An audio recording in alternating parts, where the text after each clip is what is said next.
Welcome to our Words in Progress series, where we get a mini lesson on writing from experts in the field. And Kathy, I don't know about you, but I've had a day and I'm ready to just decompress with some nice lessons for my editing so that I don't have to think about anything crazy. And I'm so happy that Mary Adkins is here to teach us, who you are fortunate enough to be taking some online classes from her.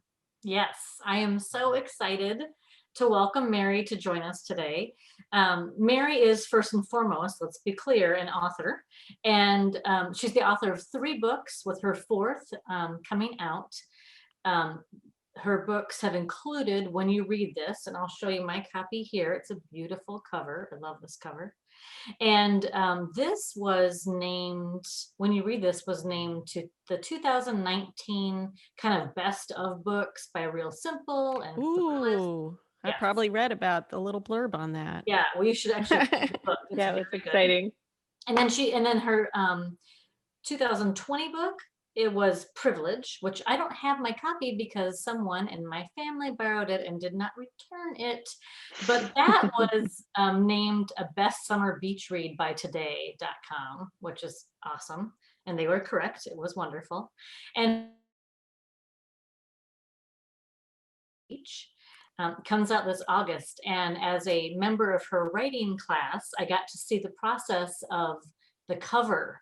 Like, she would send a message to us all and say, "Hey, I want your opinion on coloring or imaging on the cover." And it was so cool to see that. Um, Kathy, yes. um, what part do you want her? He needs you to repeat something, but I don't know. Starting with the new book. Can you Starting. repeat that part? Okay. Yeah. Okay. Mary's new book is called Palm Beach. It comes out this summer, August, I believe. And what was really cool as part of her writing class, the people in her writing community and a Facebook community got to be part of kind of the cover reveal. We got to see how it was progressing, and Mary would ask us, for input about coloring and imaging. Super Oh, that's so cool. cool. It Yeah, was, it was really Yeah. fun. yeah. But anyway, okay. So in addition to Mary's writing, she's had 4 books, I think, in 4 years. She is a writing coach, and she takes on private mentoring clients, and she teaches classes, which is how I found out about Mary. And I have taken one of her classes. She teaches, it's an on-demand course, so you can kind of go at your pace, but then there's also live workshops. And her online class is called the 12-week, not that, 12-week book draft. But if you go to her website, which we'll talk about later, she offers a free masterclass on how to write your novel in 3 months. Here's the caveat: without killing or embarrassing yourself. Anyway, Mary, it's so great to see you again, and welcome. You too. Yeah, I was so happy that you invited me to be on your podcast. So I'm glad, yeah, really glad to be here. Thanks. So, um, as we mentioned, I am taking one of Mary's classes, or I have finished all of the segments of it, and now I am part of her online community. And she has this really cool kind of she'll tell you, subscription-based kind of class that's awesome every Tuesday. And if you can't make it, then you can, watch it later, which is what I end up doing most of the time. But I have to say, taking Mary's class, I was trying to get back into my revision, which it had been like in a COVID coma. Yes, that's a good word for it, Kathy. COVID That is a coma. good term for it. And one of the pieces of her class, which she called the big question, changed everything for me. I mean, truly changed my entire approach about the novel. And of course, as I'm working on it, I also in the back of my mind thinking, podcast. You're on here. So, Mary, can you explain what you mean by the big question? Yeah. Okay. Thank you for that introduction too, Kathy. That was so nice. I so the big question is like the first thing that I teach that that a writer should do when you're really starting your project. Although a lot of people I end up working with have already been working on a draft for a while. So it actually I think it's really helpful to do, even if, like you were just saying, even if you're at the revision phase, even if you have a whole draft. And what the exercise is really an exercise on figuring out what the heart of your story is. So it's called the big question because the theory here is that there is a big question at the heart of any story, any novel, or we have some memoirists too.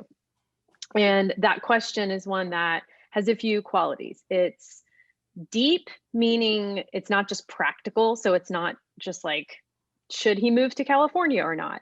It goes a level at least beyond that. It is meaningful to someone in the book, so it matters to the character. They don't, it's not like they could take it or leave it. It's thorny, and this is the one I think that can be the hardest to really hit on the head. Thorny meaning there are really arguments for kind of both sides of it. It's not an easily answerable question. So an example of a question that would not be thorny would be like, is loving a good use of your time? Or like, is it good to love in life? And it's like, everyone would be like, yes, love is the purpose of life. There may be costs to loving, but I don't think anyone would say, no, it's not, it does not enrich your life to have love. Like that's not a thorny question.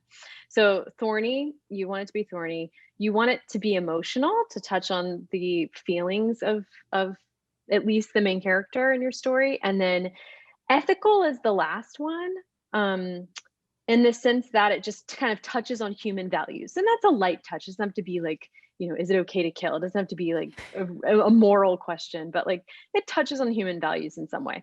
And then the biggest thing that I teach, and that because it's what works for me, is that you want it to be a question that you don't know the answer to. And the idea behind that is that there are a few reasons. So one is that I think if you as the author start the project in this kind of spirit of not knowing, it makes you more open to discovery. And when you're more open to discovery, the story is more open, and it can, you allow yourself to explore like territory that maybe you wouldn't have if you entered with a preconceived idea of what the answer to this question is. It also, I think, is cool to go in not knowing the answer, because if you're curious, it helps you keep writing, because you're exploring something you're curious about too. And part of the challenge, I'm sure you both know, part of the challenge of writing something this length is just finishing it. And to finish it, you have to be interested in it. I'm curious if either of you have had this experience, but I've definitely started projects and then just lost interest in them like halfway through or a third of the way through, and then not really been sure why. And that was before I really came up with this idea of the big question, because since I've had that, it really helps you prevent that from happening, because you're like, that's what's pulling you along, is this question. Well, that's fascinating. It is. I'm going to go back to all the stuff that I just let sit there and see if I can find a big See what's question. there. Yeah. Yeah. Well, this is, and like Mary said, even if you're revising, for me, this is what I was lacking. And I'd already, in theory, finished my draft and then a revision. And I think I was lacking that like full cohesive big piece. It's not, and obviously the big question isn't who killed so-and-so. Like we would both write mysteries and thrillers. Or if you're writing a romance, it's not, will they be in love at the end? Yeah. It's the big picture behind it all. Can you give an example of like what a big question would be? Yeah, like so the one that was kind of, I did a few articulations of it, so I'll have to remember the one I settled on, but the one that was driving my most recent novel, Palm Beach, that is coming out soon, was can we how did I end up phrasing it? What parts of ourselves do we hide in order to secure love, and at what cost? So the idea is like, within this married couple, and then they know each other very well, but there's still parts of themselves that they're either hiding or suppressing, or just not allowing to exist in the world, because it's, to do so would threaten their relationship. So when do we do that? When do we suppress parts of ourselves for the sake of a relationship, and what is the cost of that? So that's one example. How does that relate? I want to read it so bad now, just from the question. Thanks. But like, give us an example of like what your plot is, and then the big question that is Or the alongside it? theme in the big question? Yeah. So the plot of Palm Beach is it like opens with this couple who have married in the last couple of years, and they just had a baby, and they're moving from New York to Florida because the husband got an offer to work as a house manager for a billionaire. He's an actor in New York and he caters on the side. And one of his catering clients said, "Do you want to come run my house in Palm Beach, Florida? And I'll pay you, a gajillion dollars." And it was just too good of an offer for them to turn down because they were like struggling artists in New York and had a new baby. And so it opens with this, everything is kind of looking up for them because they're like, he got this great job. We're going to be financially stable. We're going to live in a warm climate. We are in love. We have flashbacks of their love story, and they really love each other. And so they're really poised for things to fall apart. Which Nice job setting them up for that, Mary. which they do. So when, so the kind of we start to see the cracks, like the things that they've hidden from each other about their own ethics and their points of view and their opinions about what's a good life and how to be a good person. When things kind of start to crumble in their life, those things start to come to the surface, and it becomes like I think what I was trying to explore is like, when those cracks surface, what do we do with them in the relationship? Like, Wow. So That'll be good. so that's how the plot, I hope it's good. Yeah, sure. Cover's great. That's how the plot kind of follows that question. So, and I think that's the cool thing about this exercise is when you nail down your question, it just becomes such a helpful tool for figuring out where the story should go, because it's like, if there are a million different events you could choose from, because at any point you could have your characters do anything, it helps you think, well, okay, I could have them, go start a bonfire right now, or I could have them go shopping at the mall. Which one of these experiences is going to help surface this question that I'm trying to ask? And that helps you, it becomes your standard, like which situation do I want to put them in to help move toward exploring this question? That's great. Yeah. That's interesting. I'm trying to figure out, I'll have to talk with Kathy later too, because how it relates with a mystery. I guess it's the same thing. Yeah, one of the, I thought my characters, the theme of my thriller would be kind of starting over for her, for her character. But really, when Mary had taught the big question that maybe it's something you don't know the answer to and that you need to explore it through the novel, that it just changed how I looked at it just dramatically, that it could go either way. Mm-hmm. I never thought about it that way. I always thought about it in terms of like log line, Yeah, that's exactly right. Mm-hmm. And I just thought it took me so much deeper. And I thought it was truly changing. It changed everything for me. Like Mary said, you go forward and you're like, and I was questioning the whole thing. I started doing what Mary's saying, is like questioning, is this exactly what would happen best to investigate this theme or this big question? Yeah. Because I feel like what do you all think, like if it's mystery or thriller, or even if it's a different genre like romance, I think you have the kind of plot point, which is solving something, solving the mystery, or trying but you always have romance, getting them together, but you have the character arc is kind of how we look at it. So that's where I guess you find that big question and that. Yeah, exactly. And I think it's kind of that sub story too, that like what else is going on besides, who's gonna do the bad thing and why, right. or how to stop it. Right. So so Mary, once you've kind of ascertained the big question, which for me took like 3 months, I'm embarrassed. Like a lot of journaling and like COVID coma. I guess. COVID coma. What do you do with it if you have a novel that have outlined? I know you're not an outliner, but I am. I'm trying to be a recovering outliner. No, that's good. Not. To each their own. Everybody's Like, different. Yeah. yeah, exactly. Christy is a true pantser.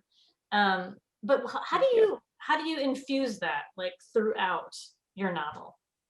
Yeah, I think it's like part of it is kind of subconscious.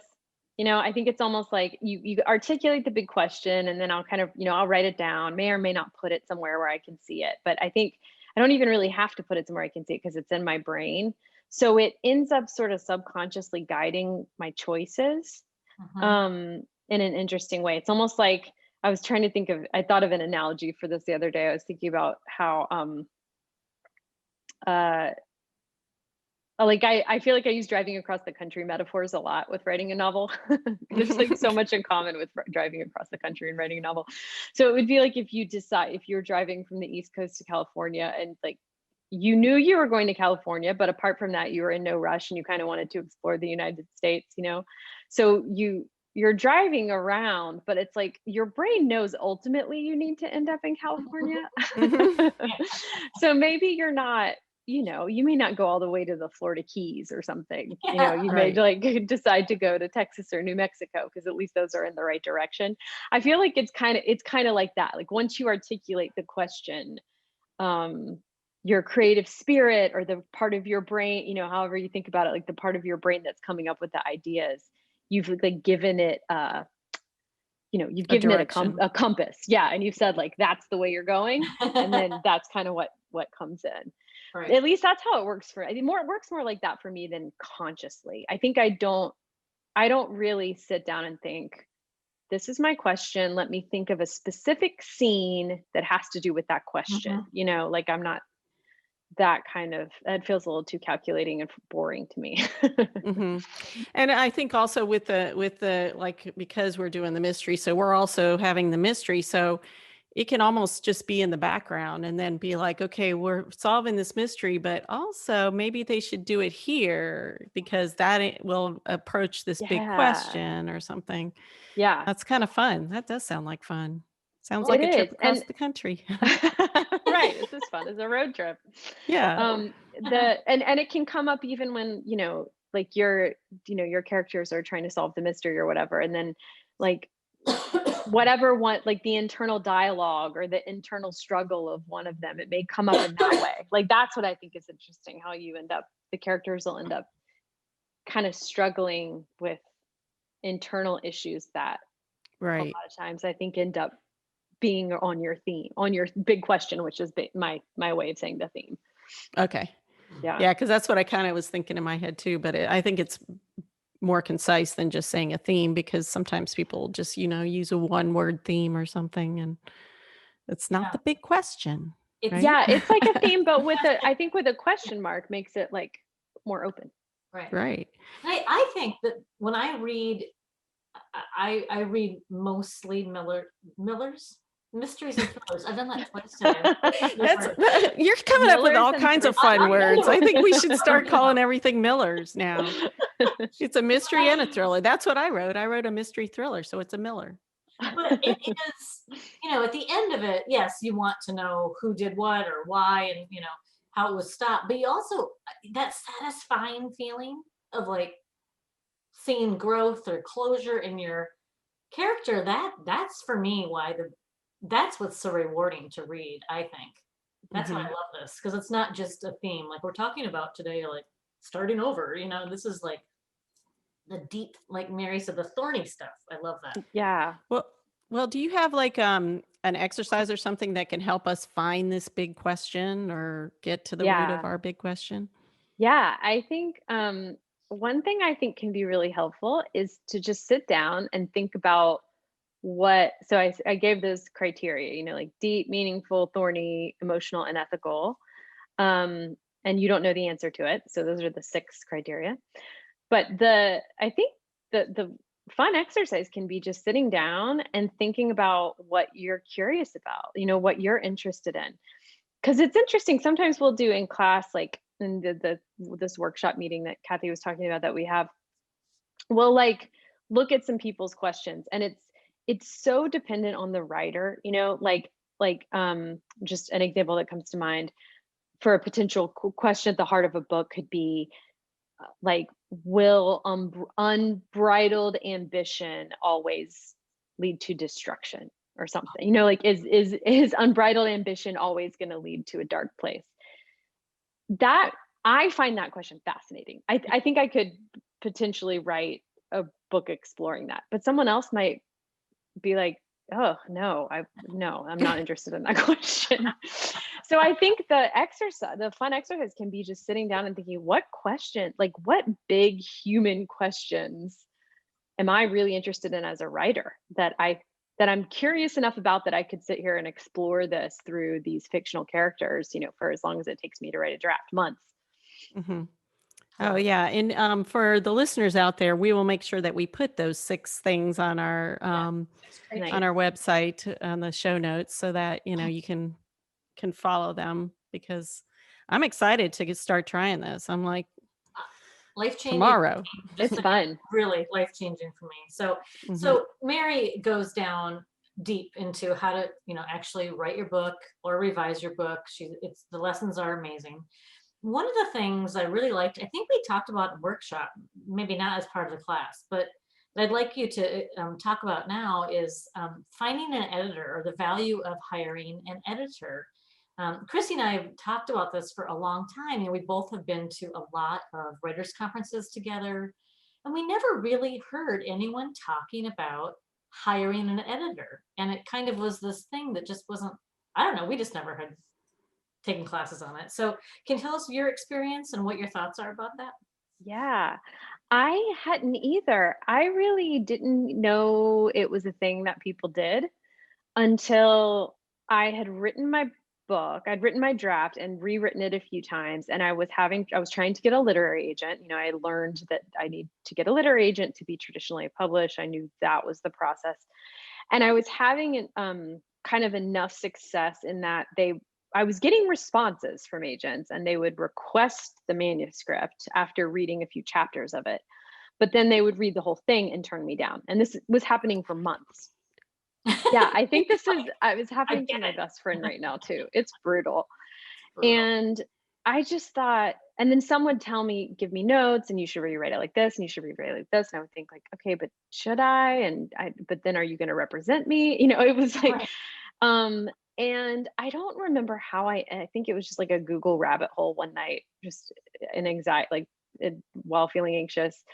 I came across a site called New York Book Editors, and I think I thought, well, you know, why not? I'm just going to give this and read about them, and it was like, oh, we'll do a trial edit. You know, we'll give you, I think for $100 or something, they would edit a couple of your pages so you could see what it would be like. And I remember just sending an email asking them, like, okay, telling them the situation. This is what's going on. I have this draft. Agents are interested in it, but every time they read the whole thing, no one wants it.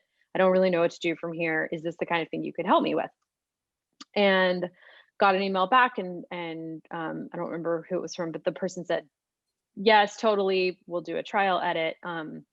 And I don't remember what the trial edit was, but I must have liked it because I hired this editor to edit my full manuscript.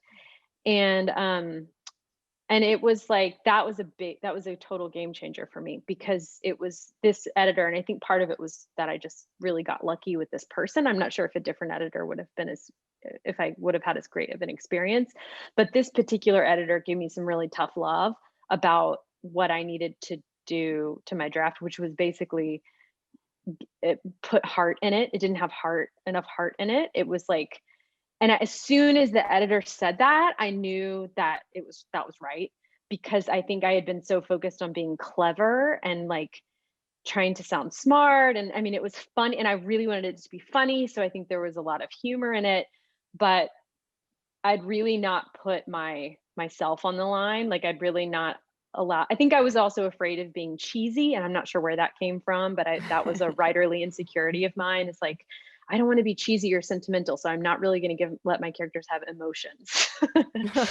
So as soon as I'm just guessing, because I suffer from that too. yeah, I think it's very real. And as soon as I read like these characters don't feel things, I think I might have even teared up, because I thought like, you're right. because I don't let them feel things. And it was it was brutal feedback, but it was also such a relief Mhm. because it was like, yeah, okay, I get it. And Now now you I had need to, something to focus on and yeah, yeah. Now I had something to focus on. And then, so that was my last big rewrite when I tried to just basically put heart into the book.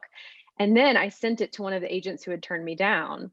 And she was like, "Oh my gosh, this is great. This is so much better. You did it." And she became my agent and is still my agent. So that great. I had a really good experience with hiring an editor, but I had not, that was how I discovered that that was even an option, was just Googling by Google. Mhm. Yeah, Yeah, we just heard it through like somebody at a podcast, and then both yeah, we Kathy were. and I are like, maybe we should be doing this because it was the same situation, it's like it but don't love it, that kind of thing. And I'm like, It was so Jess Lowry, and we were doing a podcast just with yeah, Jess Lowry last year, and she mentioned, oh, I use an editor still, a private editor, not her, publisher's editor, I believe, every time. And we were like, Oh, interesting. That's really interesting. yeah. And so it turned us on to the topic of it, and we just hadn't heard much about it. So mhm, Yeah. I mean, it makes sense, I guess, when you think about having, like, it's basically bringing in someone who is an expert, another expert pair of eyes to look at your manuscript and give you feedback. Like, when you just think about it that way, I think right, it makes a lot of sense. yeah, yeah, yeah, I agree. That's super helpful, I think, for many of our listeners who are writers and are, in that phase. It's just nice to know that that's what people do, I think. yeah, Yeah. I don't know. It was news yeah, to us. So, I agree. well, Mary, thanks for joining us today and talking about the big question. The big question. My pleasure. Yes. This has been really fun.